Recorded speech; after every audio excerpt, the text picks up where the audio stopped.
What's going on YouTube? This is Jetfire back again for you guys in another video, and today we're going to be ranking every single Call of Duty player that's ever won Call of Duty Champs. Now, I know there's going to be a little bit of a discrepancy. Some people might agree, some people might disagree. So again, this is my list, my preference. I've been watching Call of Duty competitively since Ghosts, since the midway point of Call of Duty Ghosts, so I was able to see every single COD Champs, every single year of Call of Duty, and how it played out for many players, minus Black Ops 2 with Farico Impact and everything to that caliber. But I think I have a really good grasp on each player as a whole, you know, seeing their career, seeing what teams they've been on, and if they maintained that championship level play style, right? Are they that good that they're going to be in double S tier, or did they get a little lucky being on the team at the right time, all the stars aligned in the universe? Maybe. So we're going to start with good old Teep. This is in alphabetical order. And I will say that once I had this idea to rank all of these players, I tried my hardest not to preemptively think about certain players and go, oh, this guy's definitely going to be double S, or this person's going to be this, because I wanted it to be genuine when I have these conversations, when we have these conversations together. So the first is going to be Teep, right? Call of Duty Ghosts World Champ alongside Crimsix, Karma, and Aches. I think that he was probably one of the weaker players of the teams that he's been on. And I just feel like after Ghosts, man, I mean, you go into AW, he gets picked up by Optic Gaming, he gets put on the Optic Nation team, and then like since then, it's just been, you know, not as good of a caliber, you know, teams that he's been on. And I like him. I love Teep, and I love what he's done for his brand. You know, he's streaming all the time. He's an awesome Warzone player. It's some nasty clips all the time now, and I'm glad that he's grown to really get into the Call of Duty space post being a professional player. But as a timeline for what he's done, I would probably say, I mean, he's, you know, him and Karma at the time were like the OBJ players, and in Teep and Aches, I know were like a really good duo, because like Aches would be more methodical, but at the same time he's more aggressive, while Teep's kind of his like second sub backup. I would put Teep at like a solid B. I would. I don't think he's the best player in the world, especially because, you know, every team after winning Ghosts, with him being surrounded by 3 legends, you know, it didn't work out as much. And I liked him as a coach. I'll say that. Coaches probably aren't as necessary in Call of Duty as one might assume, right? And at the end of the day, it comes down to what the players do post break. But I think he's a good solid B player. You know, he deserves the ring. It made sense. He was really good at the time when it came to Ghosts. You know, they basically won every single thing. But again, he was on a really the best team in Ghosts, right? Like one of the best teams in Ghosts. So I'd put him at a B for now. Next we have Slasher, and I'm a big Slasher fan. I think that he's probably one of the best ARs we've ever had in competitive Call of Duty. I think he has a good structure for what he brings to the team, and he's just always been a great player. And unfortunately, in most recent years, that he hasn't been on great teams. Since the CDL's inception, he was on OGLA, LA Thieves, LA Gorillas, you know, 3 like teams that just didn't work. He was on FaZe for a little bit. They won one event finally, but I don't know. Like it almost feels like, I don't want to say that he can't keep up with the new gen players, because he's definitely more of a slower AR. But he still brings so much to the table just in structure. You know, back to the basics, do the fundamentals, and I just thought he was a great player. You know, especially since he won in Black Ops 3, right, on Team Envy. I believe there was like Apathy, himself, John, and Jcap. And he was probably, besides Apathy, the best player on his team.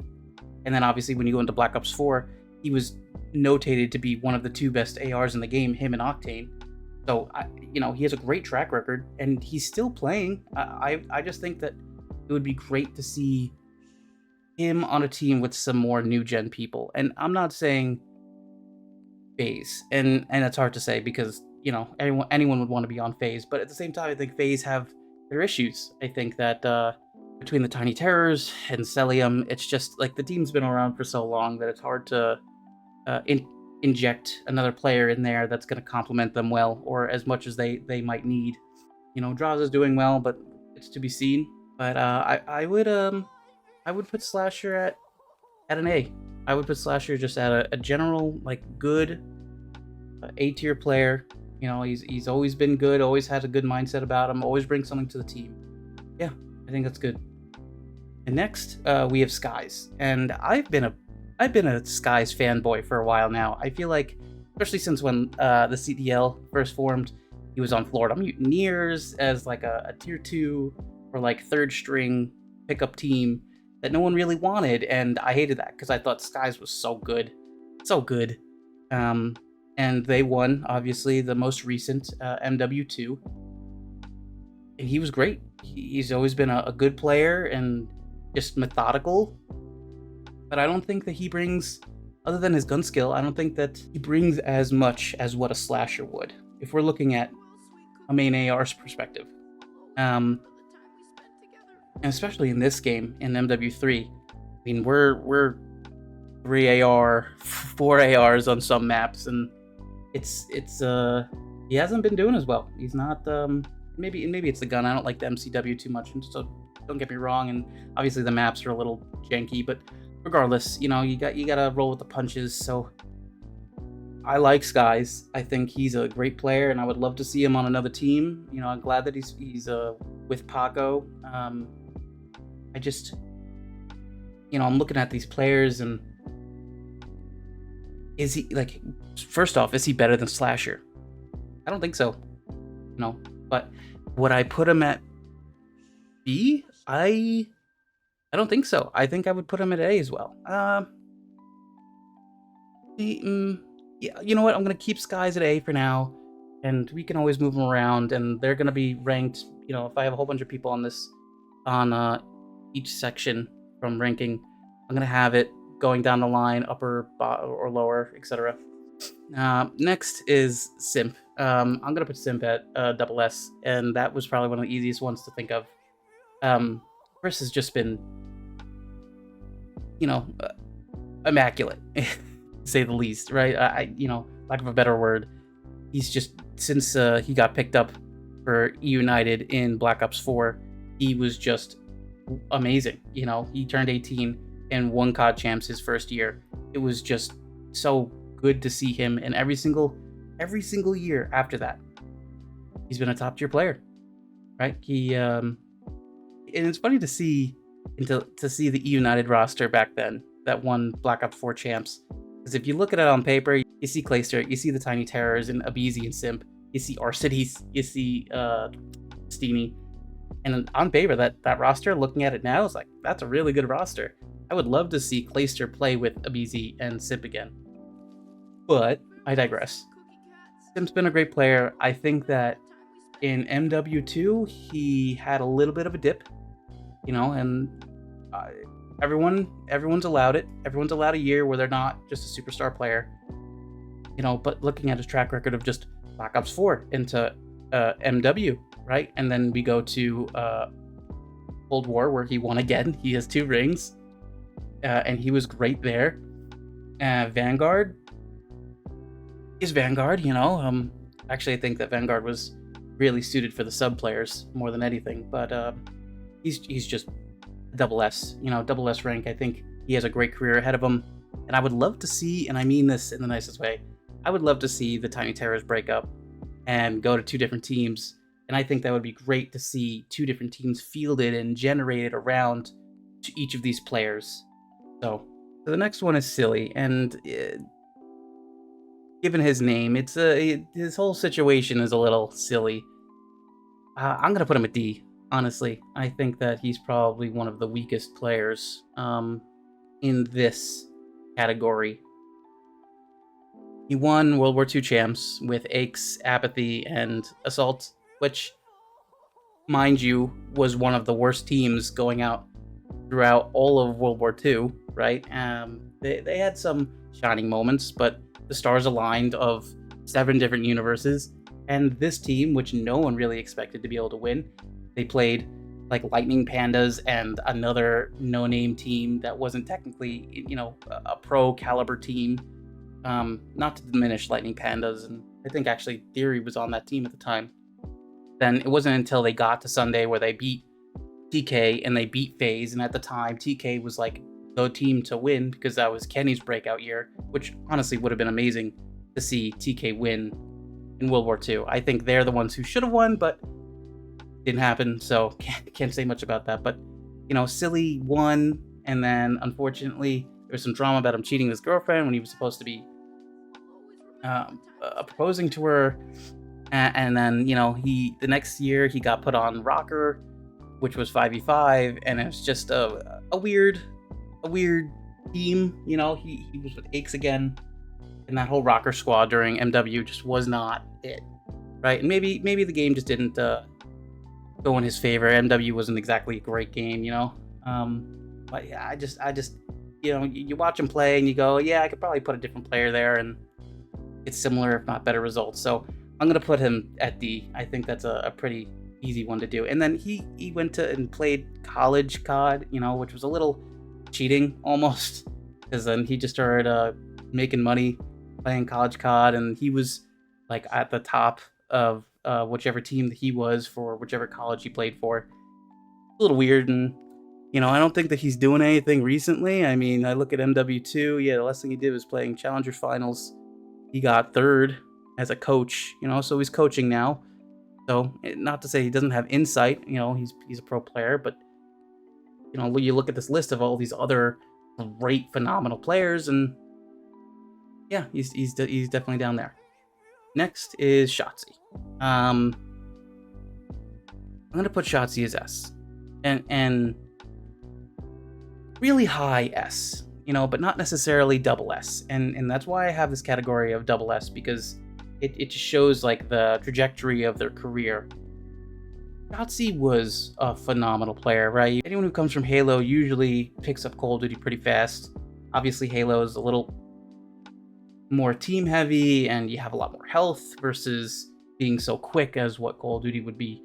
But, you know, he came in his first year and he won champs. You know, he was on a roster with Crimsix, Clayster, Illy, Huke, and I think that of the 3 ARs, I mean, 3 submachine gun players, he was the best. And then since then, he's been great.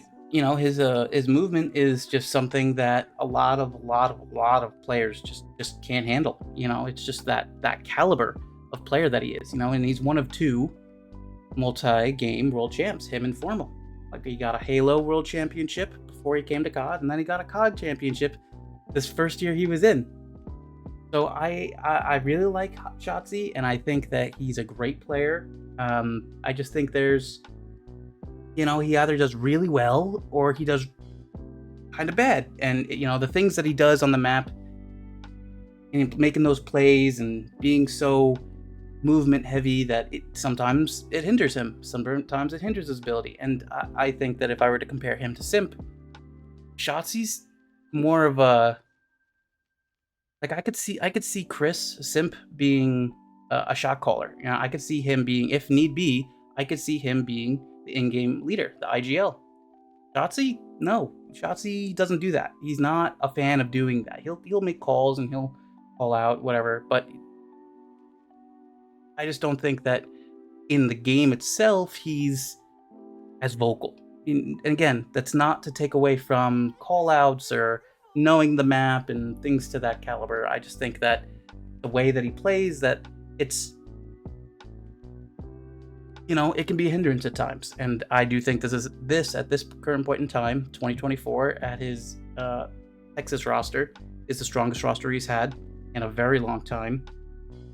And I just think he has a great trajectory. It's just a matter of harnessing what he's doing and being able to surround himself with like-minded players. And that's why I put him at S. I I firmly believe that Shotzzy is a great new gen player that'll be playing for years to come, and I hope that he gets another ring in COD. But you know, he doesn't bring to the table as much as what when I see Simp and I see how he plays. I just think Shotzzy has a little bit more of a negative, annotation possibilities, negative things that could happen on the map. It's a really big gamble, hit or miss. So I don't take this lightly, putting him at S versus double S. And again, I think he's going to be on the upper echelon of the S rank. So next you have Scump, and very much like Simp, I got to put him at the double S, and very specific reasons, because there are players who, Scump's only won one ring, and unfortunately, that does account for something. There's these players like Crimsix, Clayster, who have won 2-3 rings at this point, and that alone should put them in that AS or double S tier. Scump doesn't have that, so why do I put him in double S? Because this man's been a madman.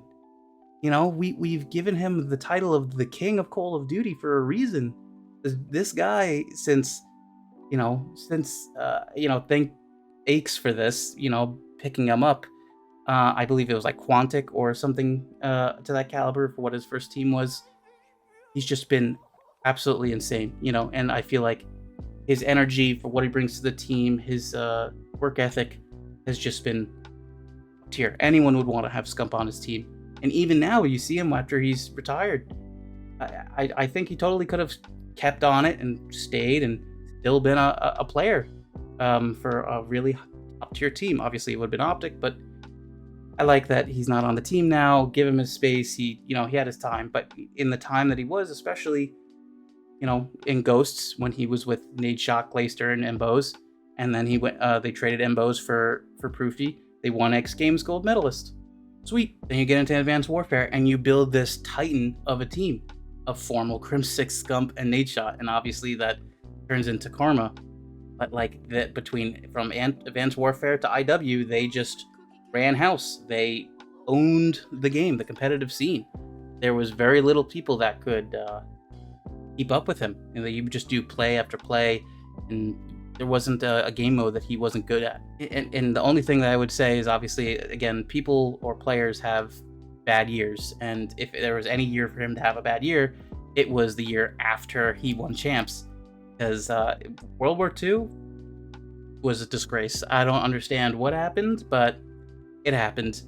And it happens to everyone. I get it. But just the amount of stuff that Scump's done, and again, 2-time X Games champion. No one else can really do that. That alone, just the amount of tournaments that he's won, and the legacy that he's left. I have to put him up at double S. Now the question is, is he? Yeah. Is he better than Simp? Would I put him above Simp? And I think for the time, Scump was, just this absolute maniac of a player. But I think as he's grown older, I actually wouldn't have mind seeing Scump as an AR player at times. But I think with the new gen of players and Simp coming in, I think that Simp has a possible higher ceiling, and it's hard to say that I would put Simp above Scump at this point in time. I don't know, man. I just feel like, do I let the accomplishments that Scump has already made outweigh the potential for Simp going forward? And again, Simp's already a 2-time world champion. He's already won in Black Ops 4 and Cold War. New age Scumpy, maybe I think it's very close between the two. I'm gonna put Simp before Scump. I'm gonna leave it there for now. I might change my mind, but I do think Chris has more, again, new age Call of Duty. It's just, I think that there's a higher ceiling for Simp in the future. I'm not discrediting the fact that Scump has won the second most amount of championships. You know, like this guy right here is just almost the heart of Call of Duty. This guy, this one player, has had such an impact, and anyone would want to be on his team. Yeah, I think that right now I'm gonna put Simp. And again, Simp has 2 rings, so it's hard to say. You know, Scump's only won 1, even though I'd like to believe that for the time that Scump had a better team. I'd like to see champs Scump versus champs Simp, you know, but I digress. All right, so next we're gonna go into Crowder. Replays, Crowder, whichever you want to call him. I think he's a phenomenal coach. I think he's very tactical. He was the OBJ player at the time when that was a role. He won on the denial team with Jcap, Attach, and Clayster, and it was a team we didn't expect to win. I'll be honest with you. He was okay. He was a good player, and he has a great mindset and great head on his shoulders, and I think does a better job as a coach than as he did as a player. So I would put him in the B tier.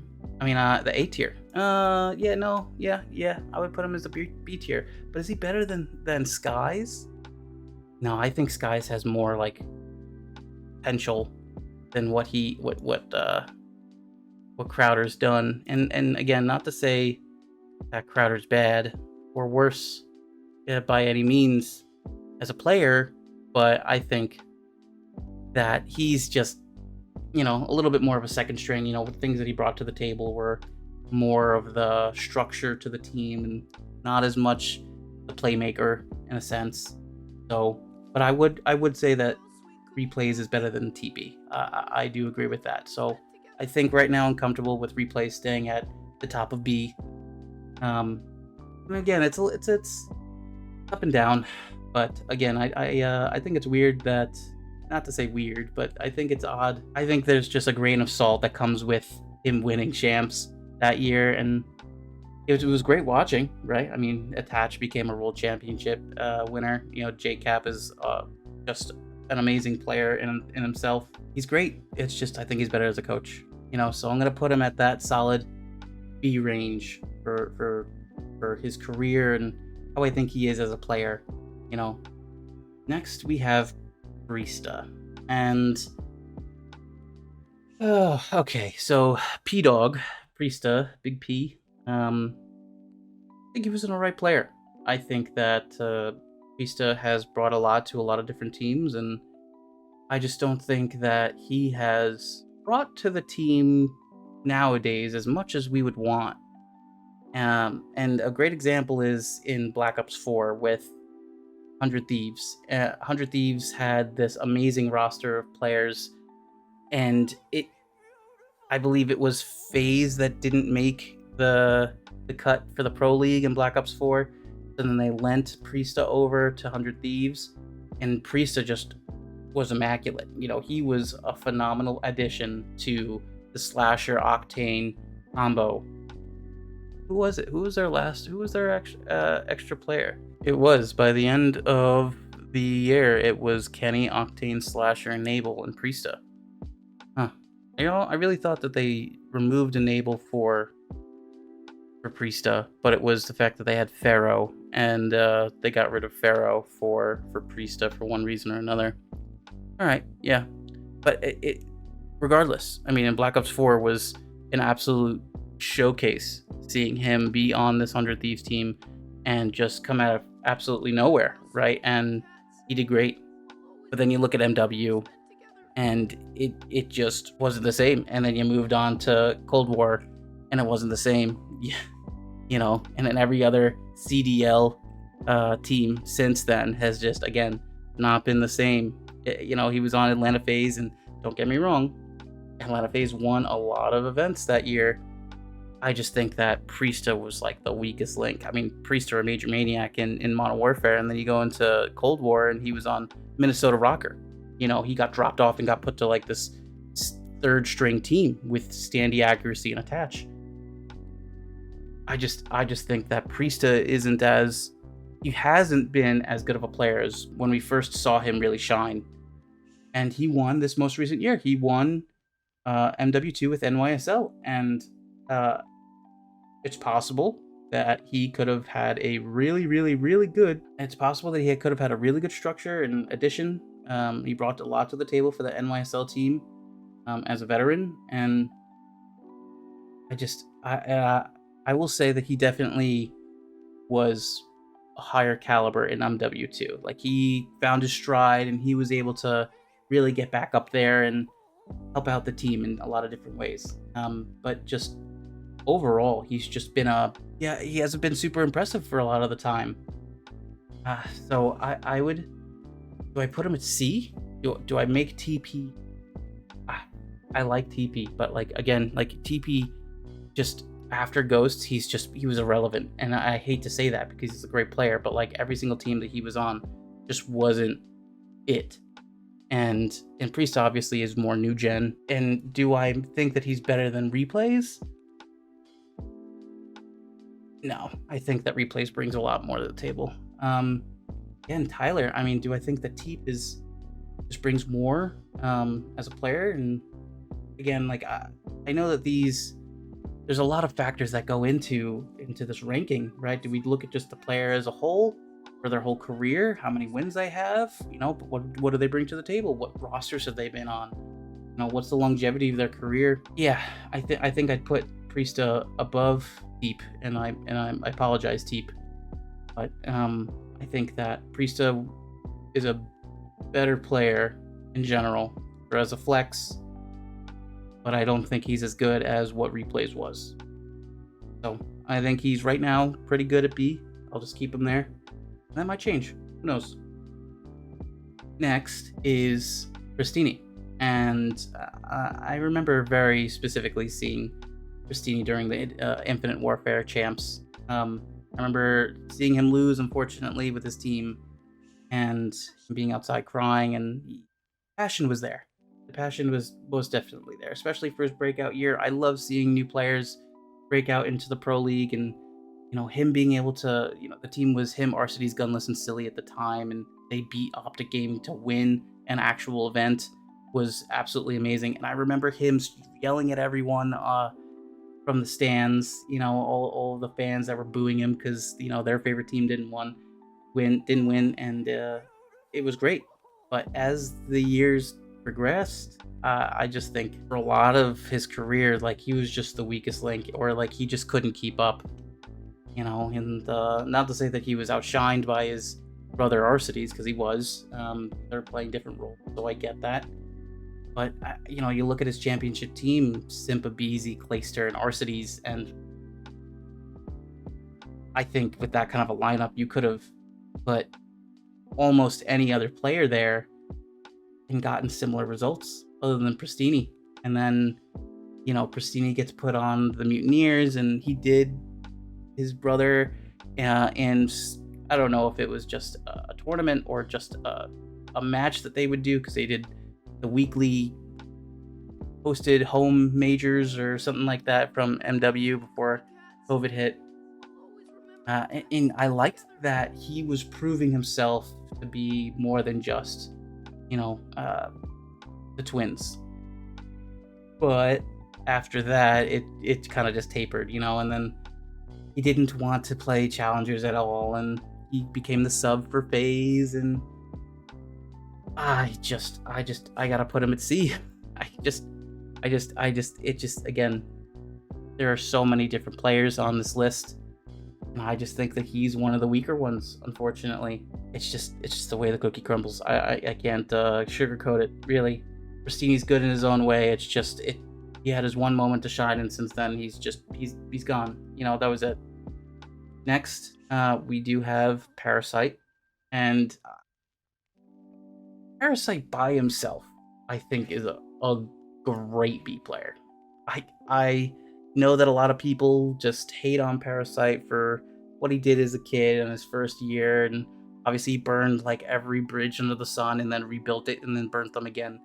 And it's just like, I wish he didn't, because he was a great player, you know, and he spent so long just not being on a pro team and just building up other challenger players and just doing so well in different years of playing challengers.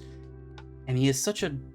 I really enjoy his viewpoint on how people play. I enjoy his viewpoint on how the game should be played. You know, he's a really smart player. You know, he's grown up a lot, and you know, you see him on the flank now, and he talks with Octane and Zuma, and it's just, he's smart. He was a good player, and he's still a good player. You know, he can sub in for almost anyone, and he's just there. He's just a competitive player. He understands how to play the game, and he's good. He's a great player. I enjoy him, and I wish that he was given more opportunities as a coach to some caliber. I know he wouldn't be a player anymore, but I would love to see him be a coach or some analyst for some team. I think he would bring a lot to the table, but fortunately not. But I think in this realm of players, I would put him at the top of B.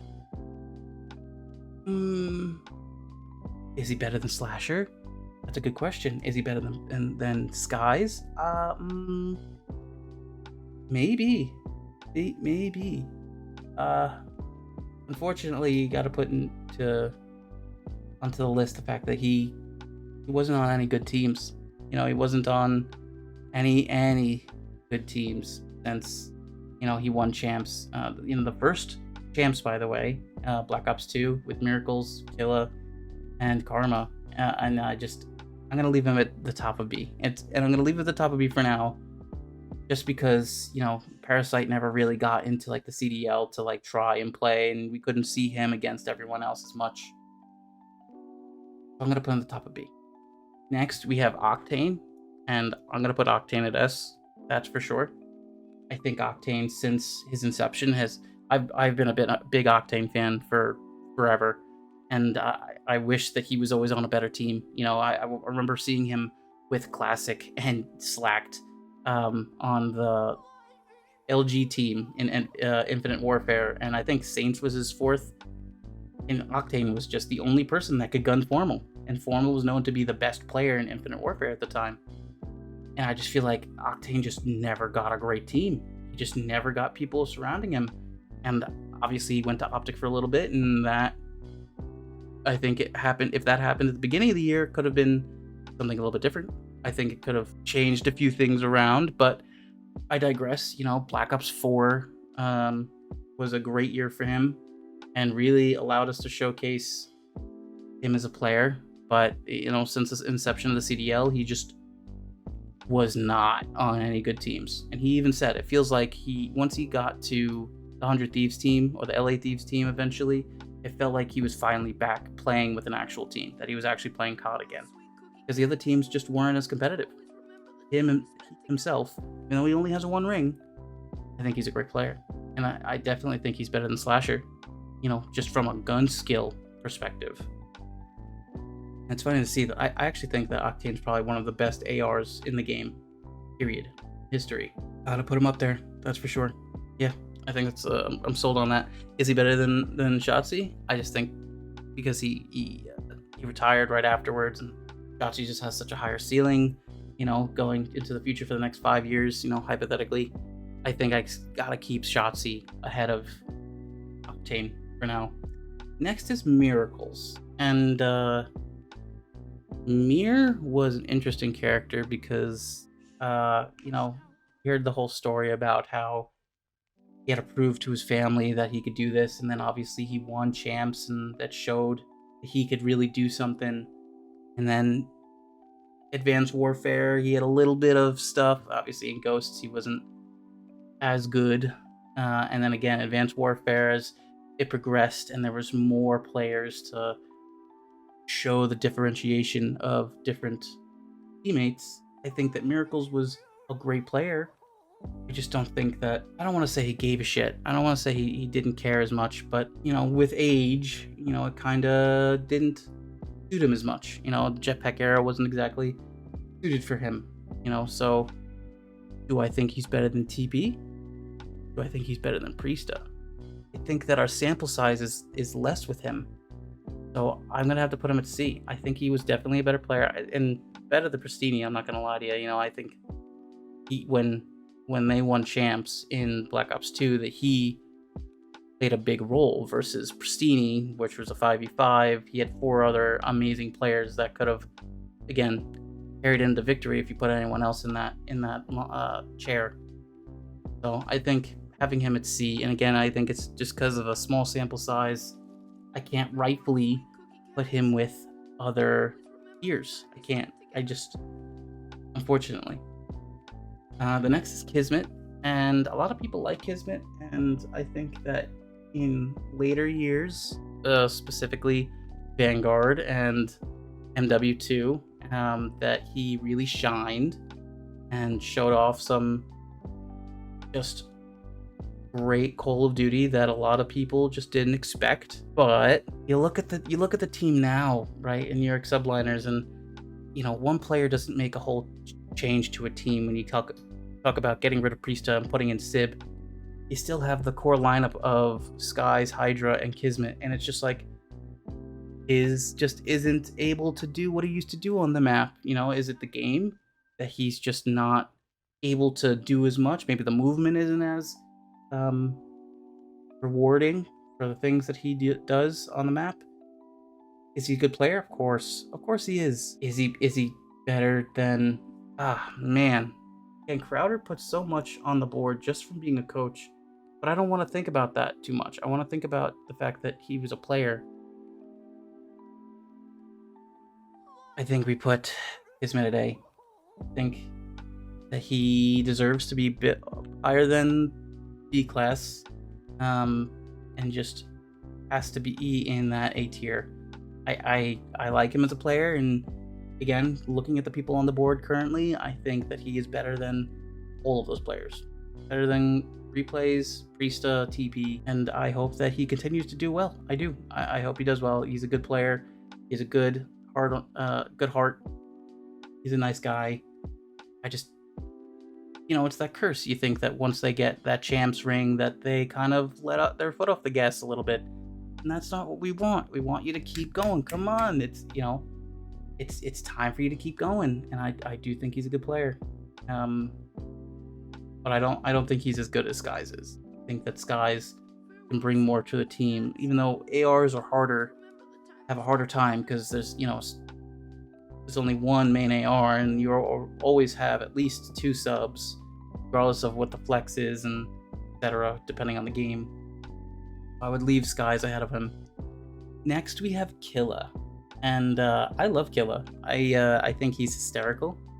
He's just a overall funny guy, and this one scene lives rent-free in my head.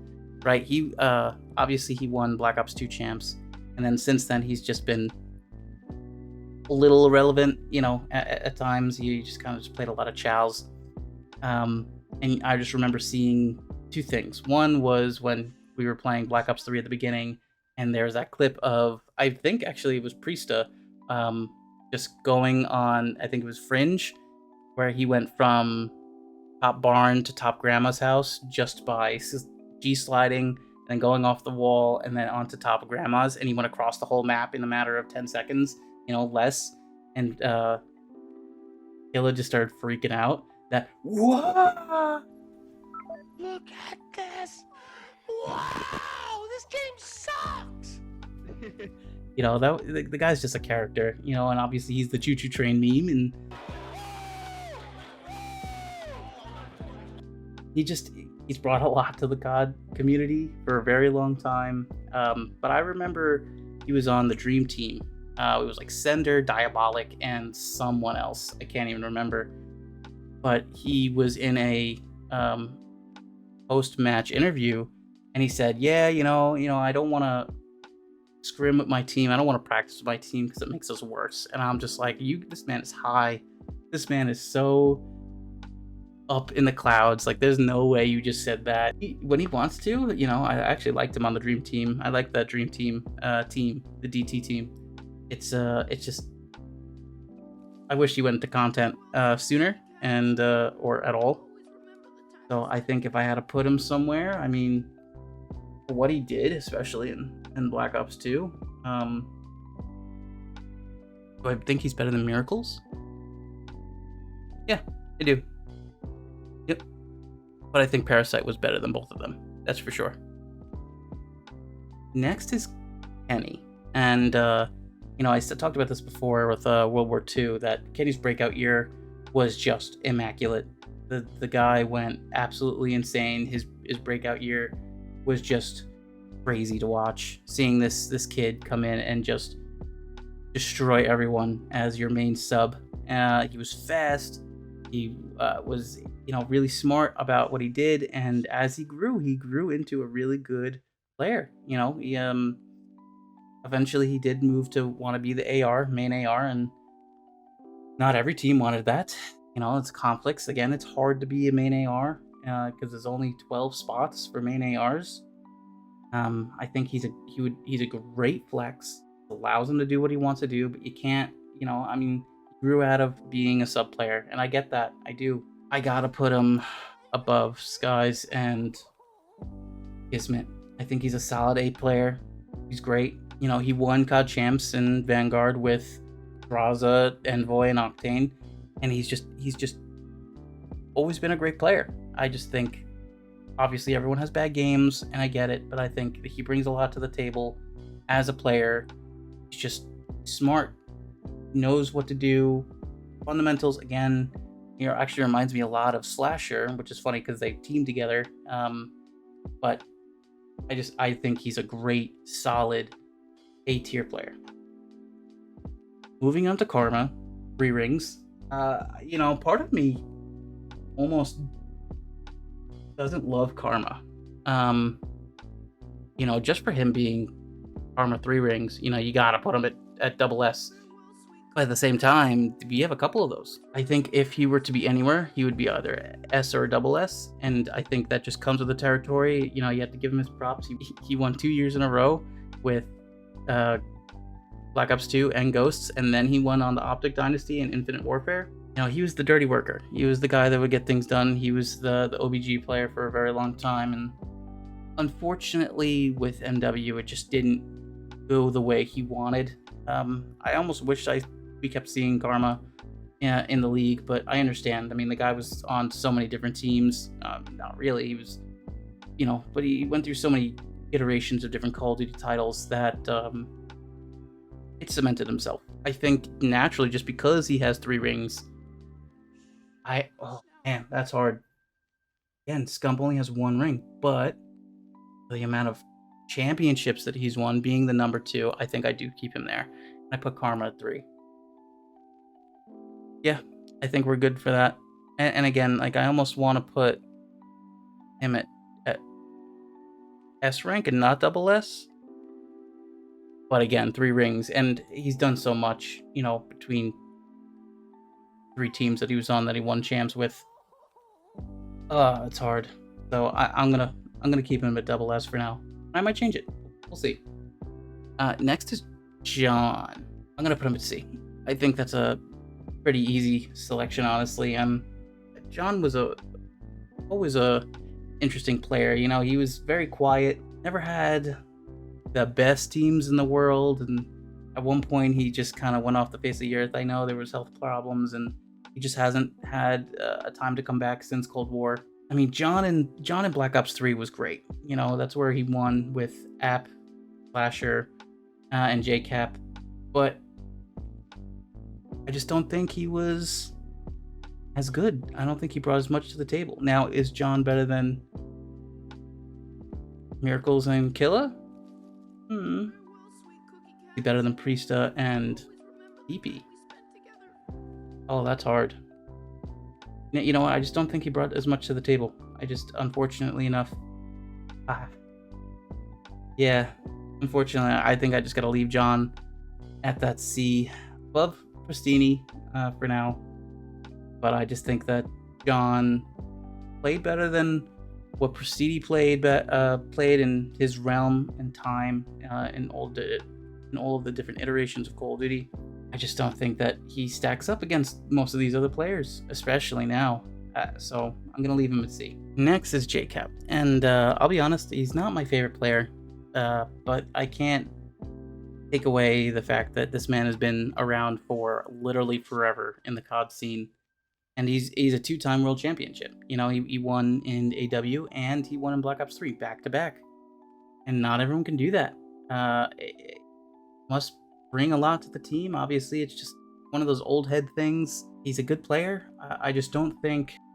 I just don't think if you look at the other ringed players, especially if I'm going to, I almost think I have to put any double or triple ring players in that AS or double S category, you know. But I look at it and I go, is Jcap better than Octane? I don't think so. Is he better than Shotzzy for what Shotzzy can bring to the table? And again, Shotzzy only has one ring, but times are different, and I just think Shotzzy can do more and has a higher ceiling than what Jcap was. And it's hard to say because again, Jcap's a 2-time world champion, but I think ranking the player, again, it's hard because it's not just as a whole of their entire career. Then it's just easy of 3 rings, 2 rings, 1 ring. But I think what they brought to the table and who I think is a better player or not in general, I think that he deserves to be on the S tier, but right now he's at the bottom of the S tier. Next we go to Illy. And Inders was such an interesting situation because we heard so much about him being like a chess master or something to that caliber or close to it, which was awesome because to me it meant that he thought methodical. You know, he was always doing these high roller chows. Obviously, he was on the Dallas Empire with Shotzzy and Huke and Crimsix and Clayster, and they won. But since then, he's been up and down, especially this year, where, you know, seems like the Adderall may have taken a toll or whatever. You know, nothing's confirmed. Could have impacted his career a little bit, you know, and he had those issues on Optic, and it's just, you know, it doesn't shine a good light on him. And I think he's a good player. You know, he when he was in Seattle Surge at the beginning of this year, regardless of whatever he may have been on, you know, a lot of caffeine probably, but he was the best player on his team. So do I put him better than Skies? I don't think so. I think I like Skies more than I like Illy. I think Skies probably brings more, you know, not to say that it matters, but vibes in a sense. You know, Illy's just very chaotic, you know, sporadic at times and doesn't always do well. But I would say he's probably better than Kismet. So, yeah, I think he's a solid. I don't know. I think I might actually put him at B. I think I might put him at B. Again, like, he has not had the greatest track record since he won. And not to say that when he's playing, like, sometimes he'll do really well, sometimes he doesn't do really well. Everyone has those games, but I think I might put him here. I think Crowder's still better than him, but I think I put him here, above Priesta and Teep.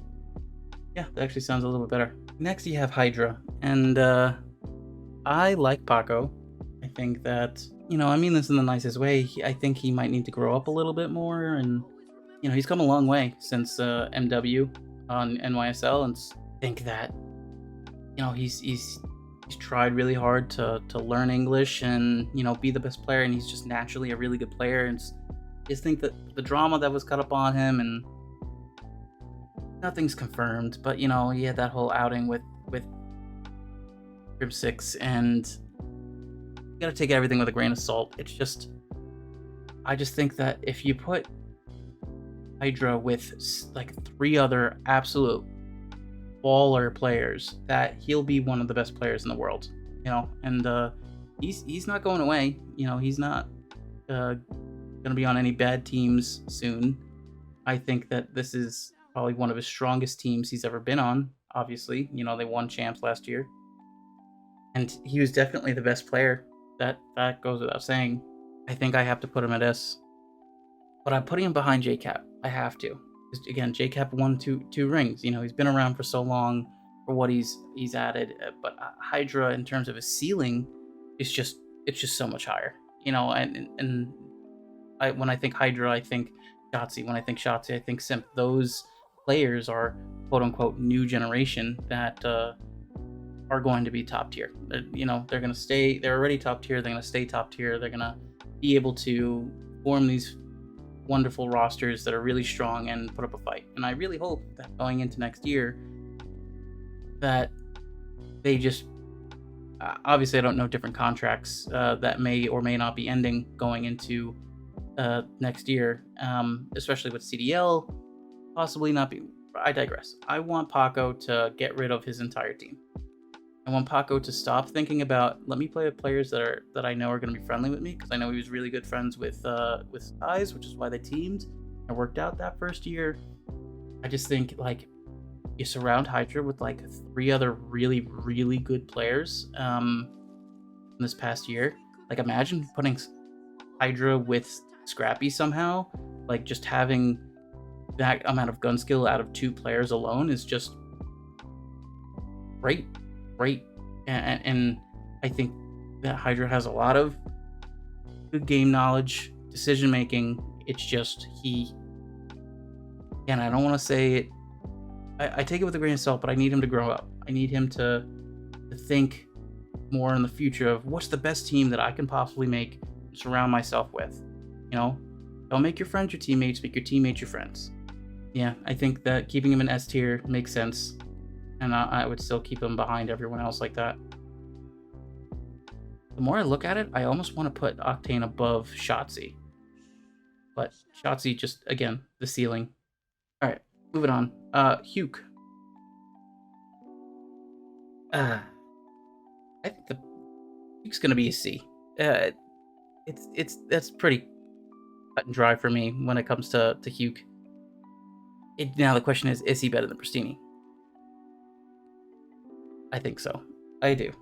And I mean in the nicest way, because again, they're all world championship players. They're all, they've all won a ring, so I give them their flowers when flowers are due. But Huke came out obviously after winning Modern Warfare champs on Dallas Empire and said, "Yeah, I was on Adderall during those during all those events." And obviously, Adderall is a heck of a drug and helps you focus, as if you've been playing for 7 hours, even if you just got on. And consider it cheating, consider it not cheating. I just feel like since then that man has just been on just no good teams.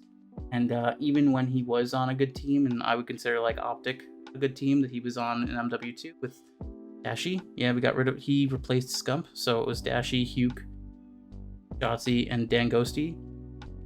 I just feel like I understand that like he's a second AR. He's a second sub, right? So he's not the person that's going into Hill first. He's the guy who's walking around the map and trying to get around and get those side kills or pick up the kills after a gunfight or an interaction. And sometimes it just wouldn't work for him, and then sometimes it would. Sometimes he would just go off, and that's awesome. But I think that it's easier to do something like that when you're surrounded by 3 really good players. Dan Ghosty's a good player. Ashy is a good player. Shotzi's a good player. And if those 3 players are really doing well on the map and doing what they need to get map control, that it's going to give him more free roam. It's going to give him more ability to look around the map and do what he needs to do. And I think that would go with almost any player that you're given more of an opportunity to do well if your teammates are doing well. It's just, you look now and he's all right. Actually, I gotta put him over John. And I think that John's an interesting player, but I think the Huke is just a little bit. I would say Huke is better than John, and everyone would, people used to love Huke and think that he was just this great player, and I haven't seen it since. And I get it. There are times where it'll come out in specs, little instances. It's just not. He's not as good. He doesn't have as much of a ceiling as other players, and it shows. Next is Draza. Might be a little controversial, but he's a good player. He's a great flex. I think that he took on the villain role a little bit too much, and it gets annoying at times. I like a lot of different players. I'm not trying to say I'm an Optic fanboy, even though I root for Optic all the time. But I love all the other teams. I like FaZe. I like Simp. You know, I like most of the New York team. I like most of the players that are on different teams, and I wish them to do well. It's just sometimes they get a little out of hand. You know, they're young, they're in their stride, and I get it. You know, he won Vanguard champs with the LA Thieves roster, and then that team got taken apart to all of the other different better teams, which basically dissolved how good LA Thieves was. Do I put him above? Dude, it's crazy to say that. Jcap is just, again, I have to give Jcap his flowers because he has 2 rings, but you look at the, you know, it's always like that. Always like that question of, does the new talent that comes into the new generation of Call of Duty games affect these kinds of questions, right? Is this player better than this player? You know, they're playing at different times. Jcap didn't have to go up against a Hydra, a Simp, you know, but he did have to go up against a Crimsix and a Karma, and and a Scump. You know, that's pretty scary. So it's I think that I have to leave him below Jcap just because he's still new. And but is he better than Hydra? Yeah, I think right now he's a little bit more grown into himself as a player, so I would put him above Hydra for now. Yeah, I think that makes sense. Putting him at S. Next you have Formal, and this is hard because I'm a huge Formal fan. I think that Formal was just, since he came from Halo, right? You know, he in Ghosts, and he was on TK, and he did great, and then he got picked up by Optic, and what just became this absolute slayer, and just ran house on every other Call of Duty player ever known to man for the next 3 years. But then they won champs. They had a falling out, and then he went to LG in World War II, and he didn't do so well. He just wasn't on a great team, and it showed. And maybe it's because of his age, and he was getting older, and doesn't have as much energy to like get going and do the things that he did, like he did in, you know, IW. Now this man was the #1 player in Advanced Infinite Warfare, and was a huge help in a lot of those wins when it came to the Optic Dynasty.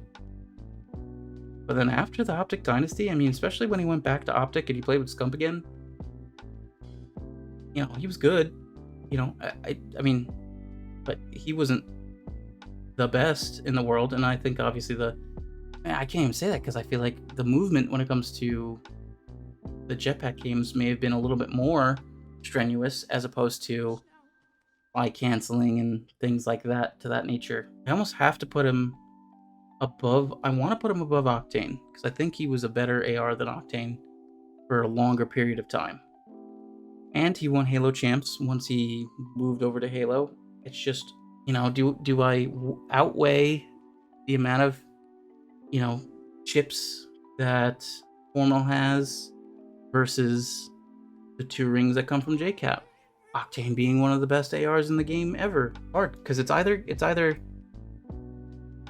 I almost want to put him at SS, but I can't in good conscience. So it's either he is above Draza but below Jcap because Jcap has 2 rings, or he's #2 and he's above Octane and he's above Jcap. I only put Octane above Jcap because I thought Octane was a better player than Jcap, and I think that Formal is a better player than Jcap as well. Again, like once he won champs, it's just like not to say that he became bad all of a sudden, but I don't know. Again, lost some of his stride. He got older. I think that Formal was a better AR than Octane for the period of time that they played. And by that, I'm going to put him above Octane. And because for that same reason, I'm putting him above Jcap, because he's just a better player overall. And it's funny, because every single time I think of Jcap, and again, I take it with a grain of salt, because again, he won 2 times in a row. He's a great player. He's been here he's played forever. And now he's a coach for the LA Thieves. It's just, I remember in Infinite Warfare of him being on against Optic and being on whatever the ice map was, and him needing to throw a 2 to tie up the game, to go into overtime, or Optic wins the map or the match, and he was like 5 feet from the uplink ball, and he had no one in sight. You know, he could have taken a couple 2 more seconds, and he fumbled the ball. You know, that man threw that thing to Kingdom Come, and it was right in front of him. And I hated seeing that. That was such a blunder on his part, and that alone is just like such a happens to everyone. I get it. It's just that lives rent free in my head. You know, to this day, I remember seeing that and just freaking out that he really costed the match because he didn't throw that ball correctly. Something that you should be able to do 10 out of 10 times. And it's not like it was a hard throw. It's not like it was, you know, he was throwing it over a building or something like that. Dude, he was at the window in their base, looking at the ball, post slide. He probably could have had 2 more seconds to be able to do this. I know he was in a rush. He threw it and he missed. And it's just, oh my god. Yeah. So I'm gonna leave him there. Moving on to Envoy. I always liked Envoy. I think that when Black Ops 4 came around, he was on that Gen G squad. He really showed what he could do, right? And he got a lot of praise for what he did. And obviously, at one point, he went on the Optic team, and he did well as a second sub. And you know, Envoy's whole thing has always been he's gonna creep around the map and he's gonna make those openings and he's gonna flank you. And I think he did really well, especially on that LA Thieves team. But he did surround himself with Kenny and Octane and Draza, you know, great players. And unfortunately, this year, he's, you know, probably been the worst out of all of the LA Thieves players from the Vanguard season. You know, you look at Draza, he's on FaZe, he's doing really well. You look at Kenny, he's on Optic. I would arguably say they're the number 2 team. And then Ultra, I would say arguably is the number 3 team. And I think that the number 2 and number 3 teams are really close together, but Envoy just has had a lot of not as great games. So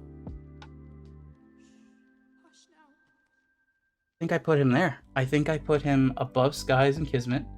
I think that he's a great player for what he does. He's just naturally a really good player, but I don't think that he's be considered like an S yet. I think I'm comfortable with that. I think that makes a lot of sense. Now we go to Ian Porter, Crimsix. Great player. Great player. I gotta put him at double S. I mean, I can't not put Porter at double S just for the things that he's done. You know, he has 3 rings. One of very few people that own 3 rings. He won Ghosts, he won Infinite Warfare, and he won the first CDL year in Modern Warfare. He's a great player, brings a lot to the table.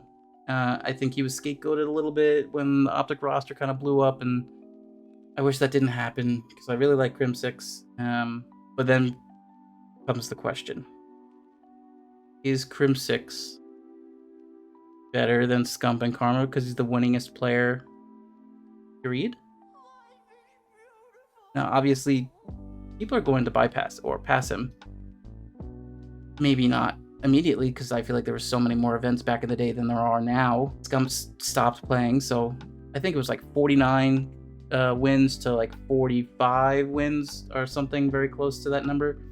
So Scump, if he kept playing, I'm sure he could have caught up and become number 1, and then that would have solidified Scump as like the winningest player, period. But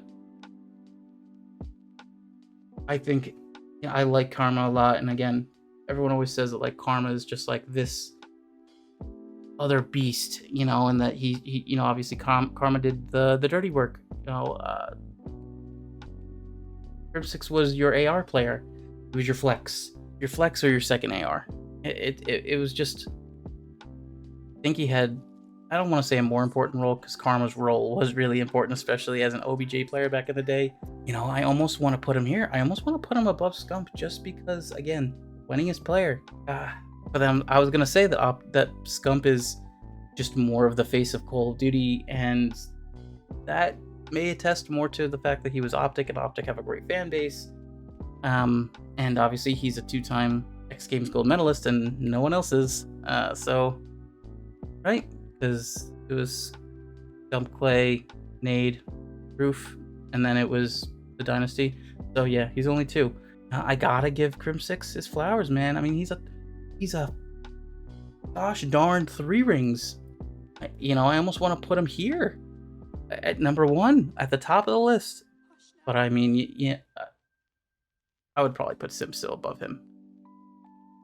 And again, it's really hard because I don't think that there's a set. It's hard because I'm not just going off of wins. I'm not just going off of how many rings they have. You know, I'm going off of how I've viewed these players throughout their years, how they've played, the teams that they've been on. Obviously, the amount of rings counts for something. That's why he's in double S rank.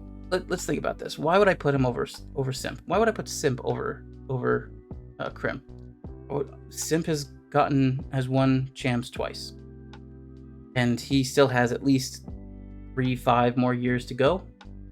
You know, so he's going to catch up to Crimsix at least in terms of the number of rings, probably soon. You know, I definitely see Simp winning another champs. I think that it might take him a while to be the quote-unquote winningest COD player in the world in terms of the number of championships, but the money, I mean, they've already surpassed him in the amount won, but that's just because obviously as years have progressed, that over the years, Call of Duty has poured more money into the scene. So whenever you do win, you're not playing for $2,000. You're not playing for, you know, $50,000 as a championship. You know, you're getting $200,000. You're getting $1 million. So it's, I do think that Simp is like a new age Scump. So I'm gonna still keep him up there, and then I'm gonna keep Crim over Scump for now. And it might change. It might change. But for now, I'm happy with this. And unfortunately, again, like all of the Optic Dynasty didn't do too well post their breakup. Obviously, at different times, but the fact that he won a 3rd ring at the Dallas Empire, you know, that's great. And speaking of Dallas Empire, we're going to talk about Clayster. I've always been a fan of Clayster. I hated that Optic dropped him for whatever reason, you know, and then he came back, you know, throw me to the wolves, I'll come back leading the pack. He won with Denial Esports, and then he won with United, and then he won with Dallas Empire. He might not be the best player in the world, and at times he looks like he is, but what he does bring to the table every time is something very similar to Crimsix. You know, those fundamentals, that the energy, the vibes, you know, and that captain-esque in-game communication to keep them going, to keep them thinking that there's a chance to win. So, I mean, I immediately, again, 3 rings. I got to put him up here. I got to put him at double S. What is he better than Karma? You know, I think that the first time that he won champs, that Clay won champs, it was a total left field. No one saw Denial Esports winning. Second time that he won, he had Simp and Abzy and Arcitys on his team. And the third time, he had Shotzzy and Illy and Crimsix on his team.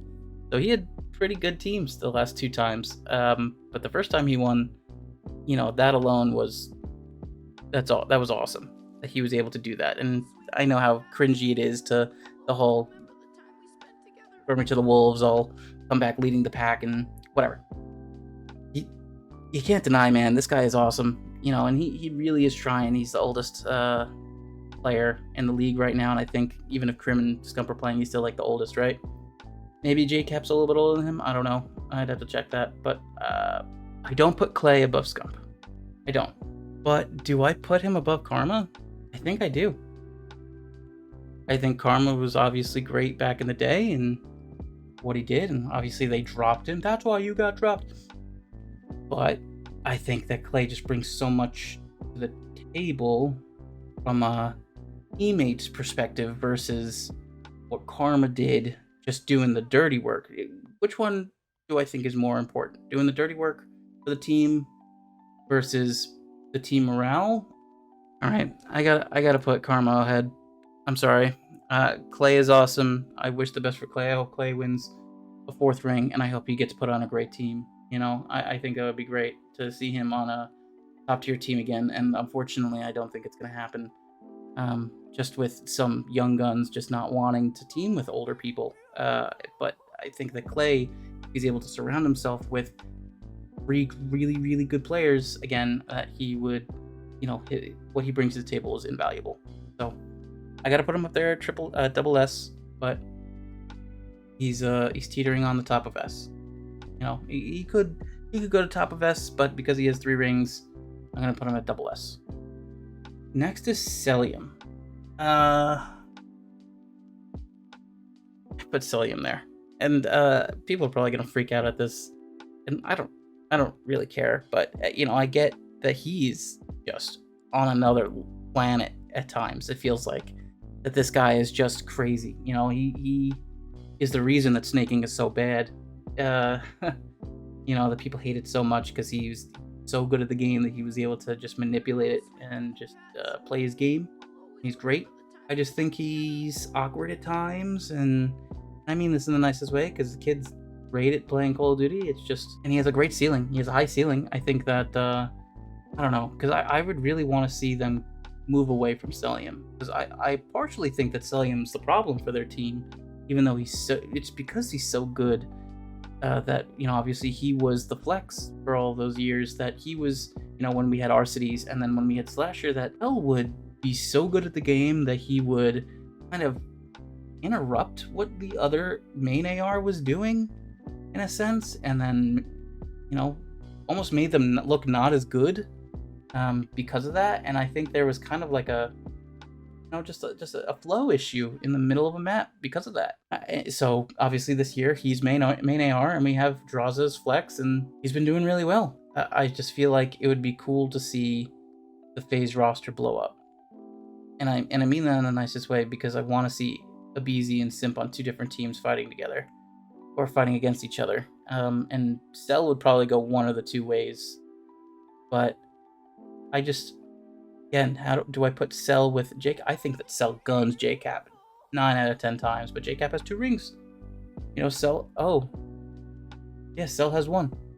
Cell's only 1 in Cold War. Hard. I think he has a lot of potential for what he, I think I'm putting him as high up as I am, just based on gun skill. Just on the craziness that this man has done. I mean, he's almost an alien, really. Just how good he is. I don't know. I think he needs to be humbled a little bit, and it's hard to say, like, I'll play more of it as a teammate, and not to say he isn't. So I think that he just needs to stay in his lane more, and it's hard. I want to, everything I say, obviously take with a grain of salt, because not everyone's gonna agree with me.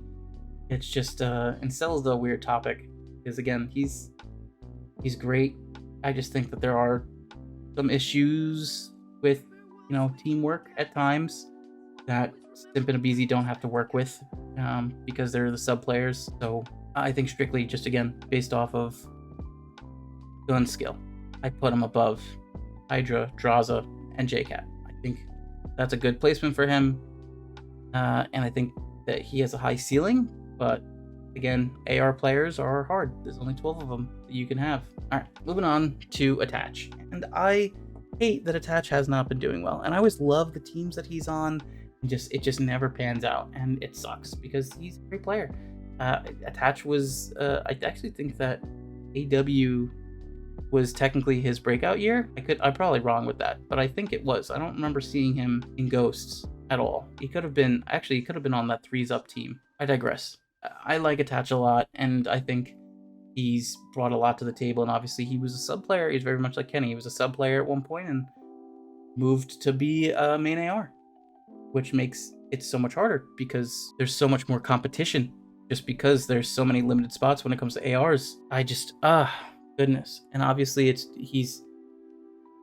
he won an AW, and that was so long ago, right? And I don't think that Hatch has won a single event since AW. That's probably wrong. I think he won when he was teaming on Rocker with... Yeah, I don't know why I forgot this, but at the end of AW, they formed like the FaZe Killer roster. The one roster that could throw punches with Optic. Enable, Zuma, Clayster, Attach. I loved that roster. Wow. And they were the only ones that were able to like even go toe-to-toe with Optic and won a couple. You know, they won Season 3 playoffs, Definity 2015, you know, Dallas 2015. They did really well, and it's just unfortunately since then, I mean, they stayed on the FaZe roster for so long and just didn't win anything crazy. Especially when he went into World War II, still on FaZe. Black Ops 4, he was on FaZe. They didn't make it. MW, he was on NYSL. They didn't win anything there. Week 11 for New York, they won 50K. Cool. Okay, I'll give him that. Cold War, he was on Minnesota Rocker, and he won Stage 5. Vanguard, Minnesota Rocker, you know, didn't really win much. MW2 again, and then now MW3. I like him a lot. I like what he brings to the table. It's just, I just feel like the teams never end up the way I wanted to. And at the beginning of the year, I really wanted Attached to play with Clayster. I really wanted to have that reunion. Unfortunately, it didn't happen. I don't know why. I really wanted a standy Clayster and Attach trio. Let Clayster be the flex, or let Attach be the flex. I don't care. You know, one of the two. I probably would have preferred Clay be the main AR, but I think if I had to put Attach somewhere, just as a player, is Attach better than Skies? Is he better than Kismet? Is he better than Crowder? Is he better than Illy? Oof, that's so hard. I almost want to put Attach here. I hate to do it because there's just so many options that are so good, and it's hard to say that he's not as good as these players. It's just his track record hasn't. Look, he puts so much effort into his teams, and he's a great player. I think that being a main AR possibly could be hurting him more than helping him. I think if he maybe moved to flex, tried to be a little bit more, tried to be more of a sub player like he was back in the day, I think that could potentially help him. You know, move him to a flex, get a better AR, and let him roam around the map a little bit more. You know, but until that happens, yeah. But again, Priesta, man, I just think that Priesta hasn't won much. I mean, again, he won the FaZe when he was on FaZe in the CDL. Like, Priesta is good, but is he better than Attach? Is he better teammate than what Attach brings to the table? I think I leave Attach there for now. I do. And I'll come back to it. We'll double check all of these at the end, but I do think I'm gonna slate him in at the lower half of the B category. Next, you have Assault. Oh my goodness, man. I am not a fan of Assault. I'm not. I just think as a player, I get what he wants to do, but the main AR. And you look at so many of these amazing main ARs, you know, Clayster, Karma, Octane, Formal, you know, Cellium. I think Jcap was a main AR at one point, you know, Slasher. It's just, he doesn't hold up. He just doesn't hold up, man. And I almost want to put him in D. Yeah, I don't know. I almost don't want to just put Silly in D just because Silly is just not a great player. I think Pristinni's better player than Assault. I'm not gonna lie to you. I do. I really, really do.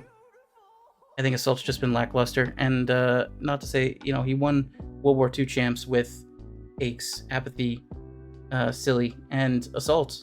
It's just, again, I think that every star aligned in the 7 Cosmos for that team to win. You know, I thought that was a super fluke, and he just hasn't, you know, it showed because he didn't get on any great teams since then, and he's just been struggling since. And even now, he got, you know, benched. I mean it in the nicest way, because, you know, he'll probably go to Challengers and do pretty well. Now, is he better than Pristinni? Yeah. No. I think Pristinni's better. Yeah.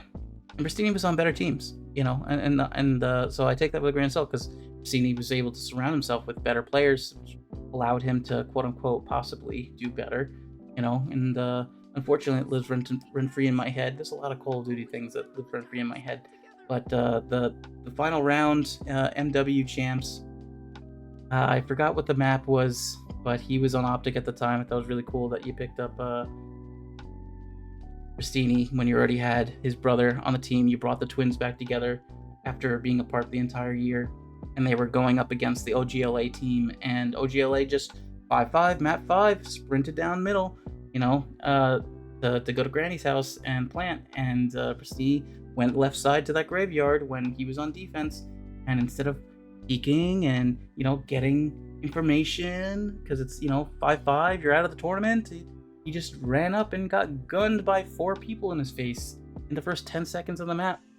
And like that alone just puts so much like a dude, come on kind of moment that makes me think like you should have known. You know, you're a pro player. You should know this. You shouldn't have ran out headless like that. Especially, you know, again, if it was a round 1 kind of thing, mid round, you know, middle, whatever, anything that's not round 11. But he did it. But still, yeah, I mean, he's won more than what Assault has. So yeah, I'm putting Assault at the bottom C. Next is Arcitys. I've always liked Arcitys. You know, obviously he's the better twin. You know, he won Black Ops 4, and then he won in Cold War. But he was a great teammate. Unfortunately, since Cold War, he just, I don't know, man. He just, you know, I'm sure things kind of happened in the background that we don't know about, and I remember him saying that he kind of had to take some time for himself, and you know, he got dropped this most recent year. He's just, you know, he almost can't keep up. So do I put him? He has 2 rings, you know, so I gotta give him that. Very least, I can't just assume just because he got dropped this most recent year that like he's a B tier. I almost want to put him in A tier, but I think I put Arcitys there. Maybe even above Skies, just because of what he's done, you know, in his legacy. I always liked Arcitys, man. I think he was a great AR player, and unfortunately got the short end of the stick once he got dropped from FaZe. You know, he made some really dumb ideas or dumb decisions, whatever you want to call them. You know, he went into he went to whatever that I think it was Gorillas, or yeah, I think it was Gorillas. He went with Spart and Huke, or yeah, something like that, and like yeah, I'm gonna play with my friends. He took the bag or something like that, and I feel like he wasn't making smart decisions. Just wasn't making smart decisions, and it bit him in the butt.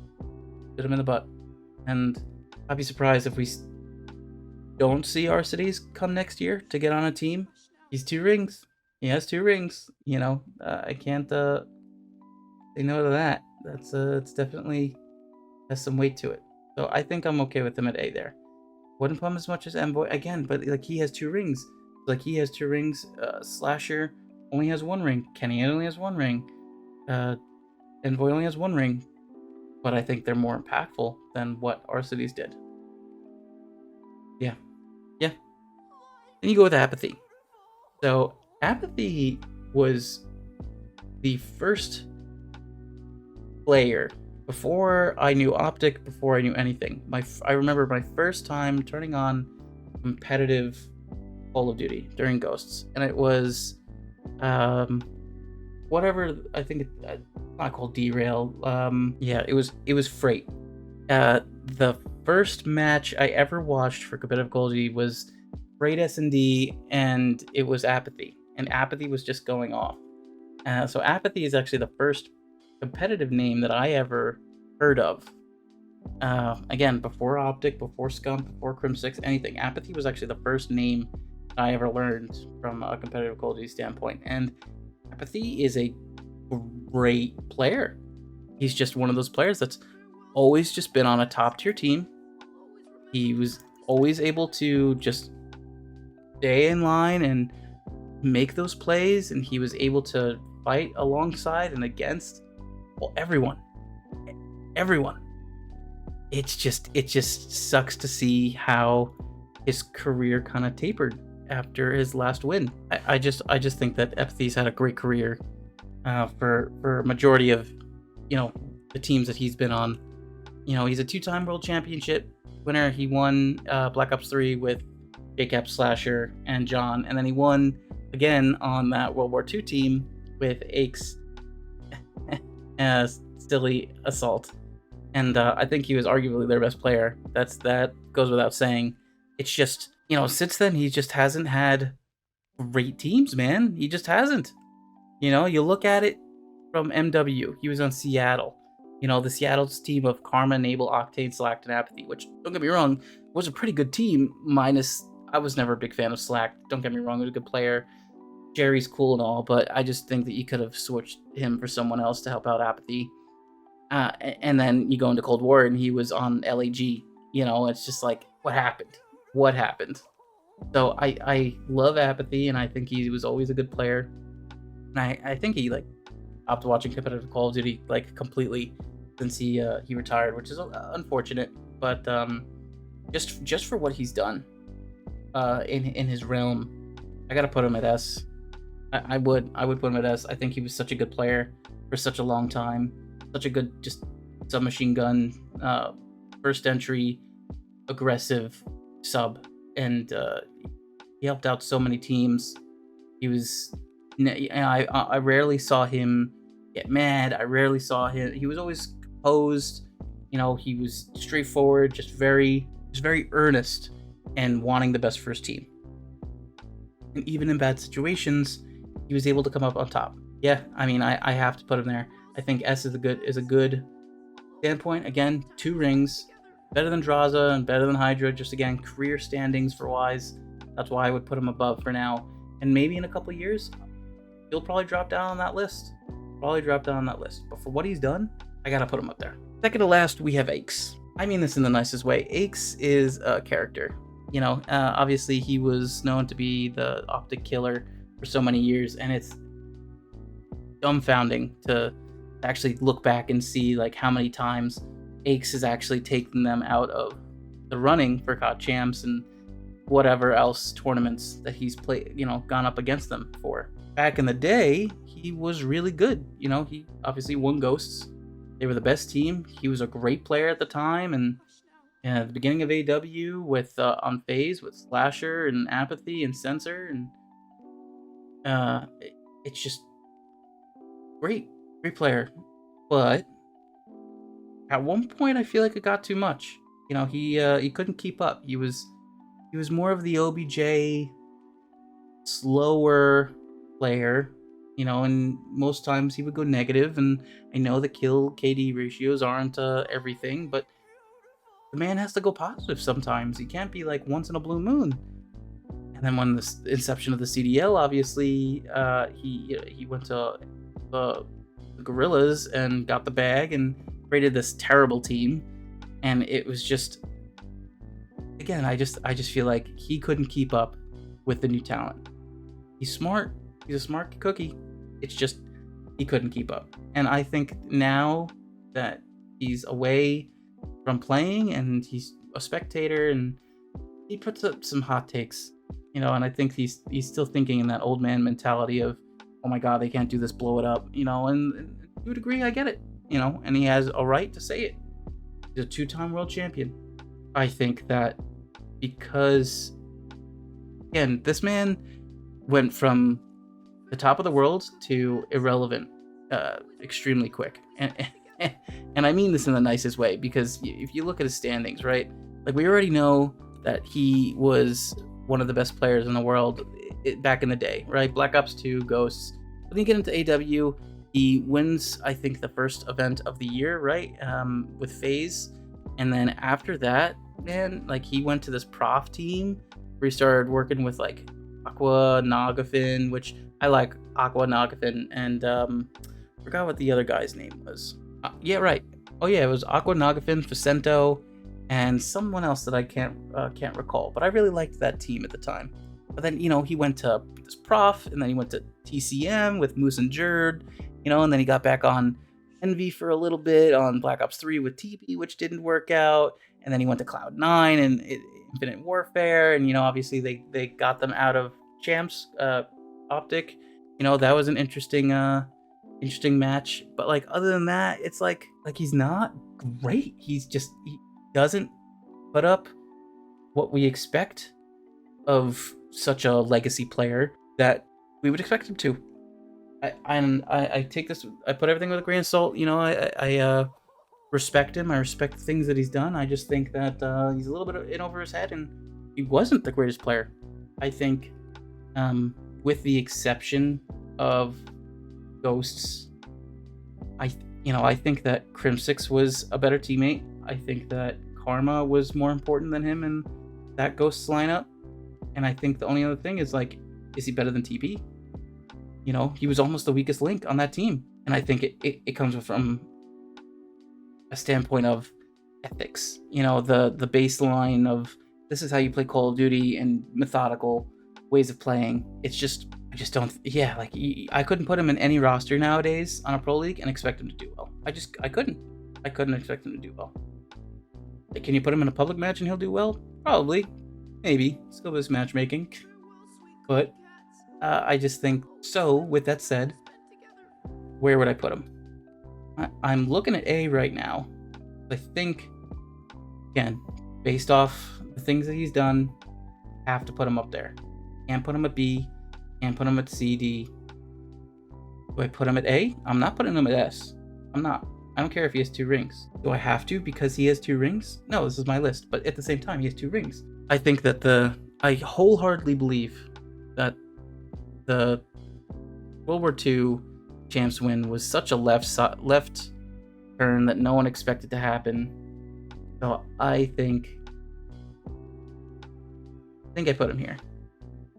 And I only put him here at A above all of those other players because he has 2 rings.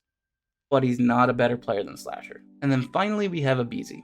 And I have enjoyed Abzy as a player for forever, since, you know, he's been on his, actually don't know if Black Ops 4 was his breakout year with the United team. It may have been, but I think may have been on another team prior to that. As I've watched him play, and obviously he's a 2-time world champion, the question comes up of who's better, Simp or Abzy? Maybe it's not just about gun skill. Maybe it's about how they play on the map, you know? And then also you think about over the years of them playing together, who's been more consistent? I think Abzy's been more consistent. I think Abzy's the first blood king in S&D. You know, I just think that, especially since Simp has done not as well in the most recent years, you know, and he's finally getting back into form, that Abzy is just gonna be an absolute menace on whatever team he is, and more so why I want to see this FaZe team break up. You know, obviously if they don't work out, someone's gonna leave, and I would love to see who forms a team with Abzy. I would love to see just a stacked roster behind Abzy, because any team would be lucky to have him. So, like, part of me, and again, for a longevity wise, I think you put Abzy over Simp. Simp was better in the beginning, but as you know, the sample size has grown, and they've played a lot more Call of Duty. I think that Abzy is a better player than Simp. I think he's more impactful. I think he's more important to the team than what Simp is. And it's a fine line. It's, you know, they're both up there. It's hard to say that they're, you know, one's better than the other, but I do think that Abzy is better than Simp. Now that we've covered and placed every single champs player, I like the lineup. And the first thing that comes to mind is, do I put Abzy and Simp at number 1 and 2? Do I really do that over the winningest player, the king of Call of Duty, Karma 3 rings, Clayster 3 rings? I think it's almost like one of those things of, do I put more weight on the fact that these are more old heads, that these are older players that have done so much in their careers in the upbringing of Call of Duty, versus the 2 new age best players in the world? You know, 2 players that, you know, no matter what, are going to just do great, that they're going to eventually get a 3rd ring probably. If Abzy and Simp don't get a 3rd ring, I'd be surprised.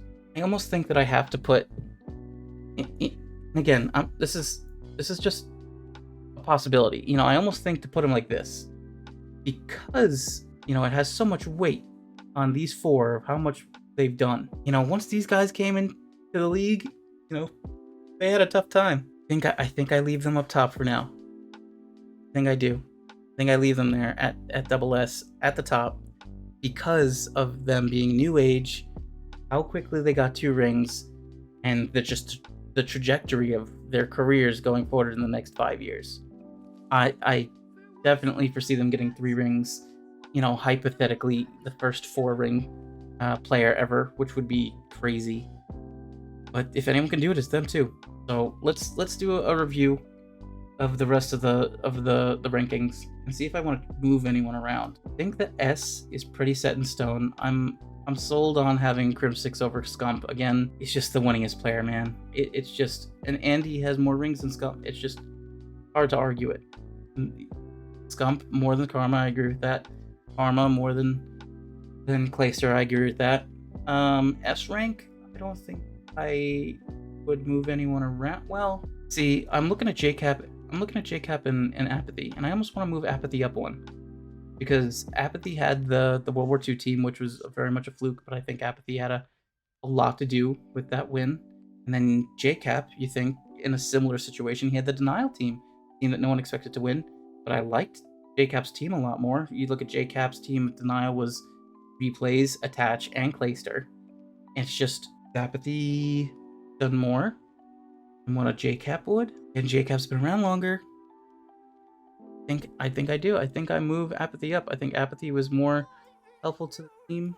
Thank you. Yeah, I think I'm gonna keep it that. Yeah, I think I'm gonna keep it that way. I think I'm gonna keep it with Apathy above Jcap. Okay with Draza there. I'm okay with Hydra there. Aches, if I could move him down, I would, but gotta give him his props. Any Envoy, Arcitys, guys, Kismet, I'm okay with that. Parasite, I wish there was a larger sample size to see him play against these players. I think it would have been great, but unfortunately, it is what it is. Replays, I agree with that. I think the B category is pretty set in stone. C category, I would agree. If I was to make any of the changes, and I mean this in the nicest way, of just differentiating, if I could differentiate the B and D category, right? The BCD down here, because Illy's just not great, you know. But if I had to do this, I would probably put no. I would probably do that, if anything. And no, I would probably do that if I wanted to be more strict with the D category. And maybe I don't. But I also think that this makes more sense, putting Huke top of C, because again, I give Huke his flowers. Love me some Killa. Miracles, not enough of a sample size. He just wasn't it. And it happens. And then Pristinni, same thing. And then these 3 players, I just think that were not as impactful as one would think. Maybe they had their one game, and I get it, but to not showcase that in any other game is hard. And John's a weird situation again, because you know he was on that really, really good MV team in Black Ops 3 in Infinite Warfare. I mean, they got second. Do I really put him at the bottom? I mean, I would do this. Silly's at the bottom. Silly's the worst player here. I mean, honestly, I would actually probably put John and then them. So, all right. I think I'm sold on this. I think this. I'm gonna press the button. Finito. That's everything. I think this is gonna be my list. This is my list for ranking every single player who's ever won Call of Duty champs. If you agree or if you disagree, comment down below. I'd like to know. Tell me who you think you would have moved up or moved down. With that, this is Jetfire. Signing out. Have a nice day, everyone.